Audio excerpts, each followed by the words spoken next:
Win might quietly be one of the most stacked elements in the game right now. And honestly, I don't think enough people talk about how ridiculous some of these characters are. You got comfort picks, specialists, in-game monsters, and one character at number 1 who straight up gives you too much value. So today we're counting down the top 5 win characters, started at number 5 and climbing all the way down to number 1. Why win? Well, I'm going in order of when we got him, and Don Han was the next character given. Now, this isn't about raw damage or the flashiest showcase, where someone deletes a boss in 12 seconds and everyone loses their minds. This is about all of the value they have in the endgame.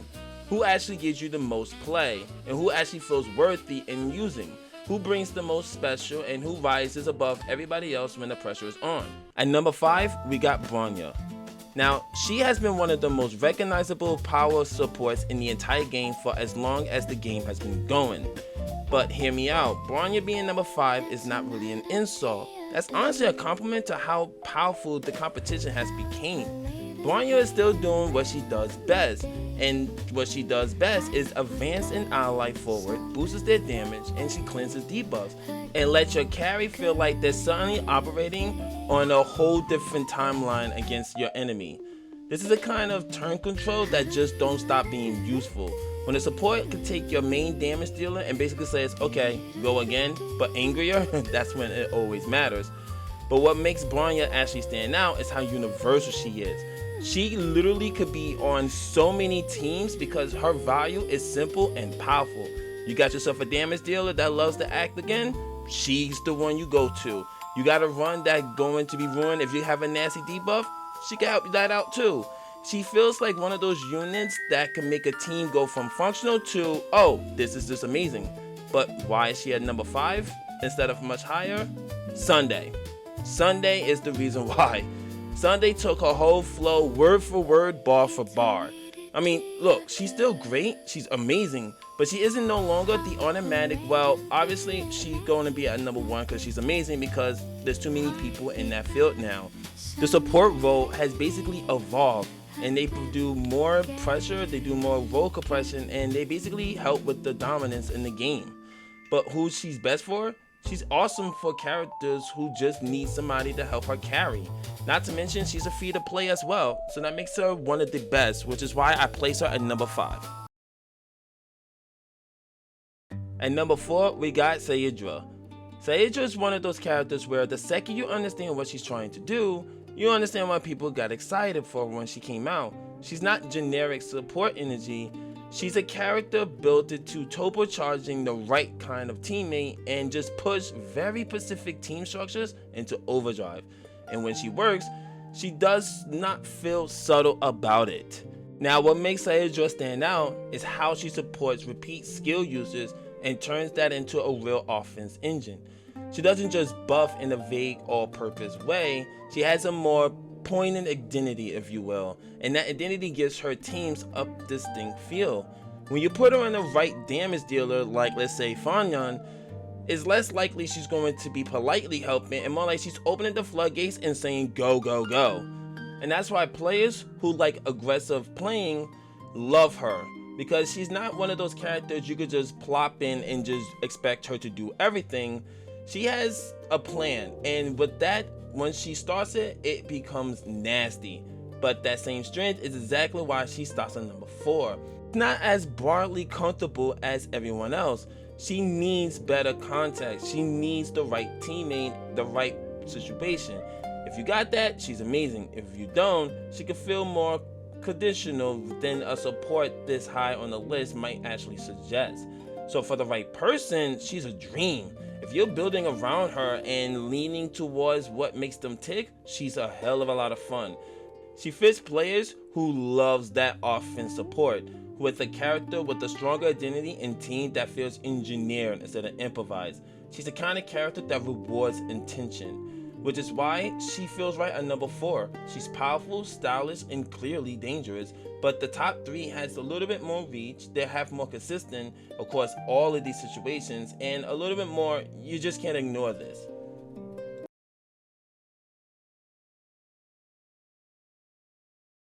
At number 3, we got Ho-Ho. Now, I can already see it right now. People are saying Ho-Ho should not be on here. Well, Ho Square is one of those characters that makes teams feel healthier in the right way in the end game. Yes, she heals, but she also does a little bit more as a sustained character. What makes Ho Square so good is that she does a lot. She keeps your team alive, she helps with the debuffs, but more importantly, she feeds you energy. And that's a type of offense that could be great for an attack support. She's just not babysitting your team, she's actively helping the whole machine run better. And that is a premium slot character. And that's why she's amazing in the end game. She's productive, she's not just safe. She makes survival easier without turning the run passive. In some of the end games, sustained pits could make you feel like you're sacrificing momentum for comfort. Ho-Ho does a little bit better than that, and making sure you feel comfort is a part of the momentum. Your team keeps moving, your rotation stays cleaner, and your carries get the support that they need. So why isn't she at number 1 or 2? Because the two above her, they bring way more pressure and they have way crazier overall value at the end of the game. Ho-Ho is incredible, but the two feel more like they deserve to be there. And that's a hell of a difference right there.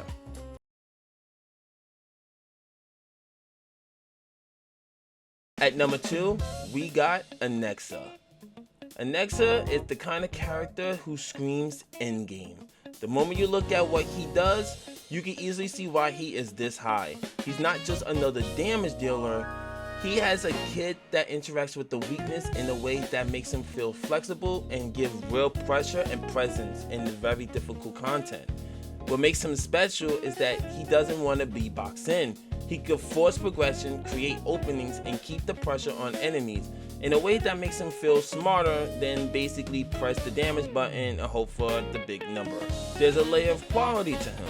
His offense has structure, there's sense to what he's doing, he's actively shaping the fight, and that matters a lot in the endgame. The more a character could do to keep up the pressure across the enemy types in different situations, the more viable they become. And that's exactly where Anexa shines. He's powerful in a way that can easily be translated. He's not just good on paper, and he doesn't need a cherry-pick matchup. He's good where adaptability actually matters. He has that type of premium carry energy where when he's doing his thing, the run starts to feel like it belongs to him, and that's always a giant sign. You know a unit is special when a team starts feeling like 4 separate pieces and start feeling like an Anexa team, and that's what he needs. That's a star player right there. So why is he in number 2 and number 1? Because as strong as he is, the number 1 pick brings something that is even absurd in terms of total value.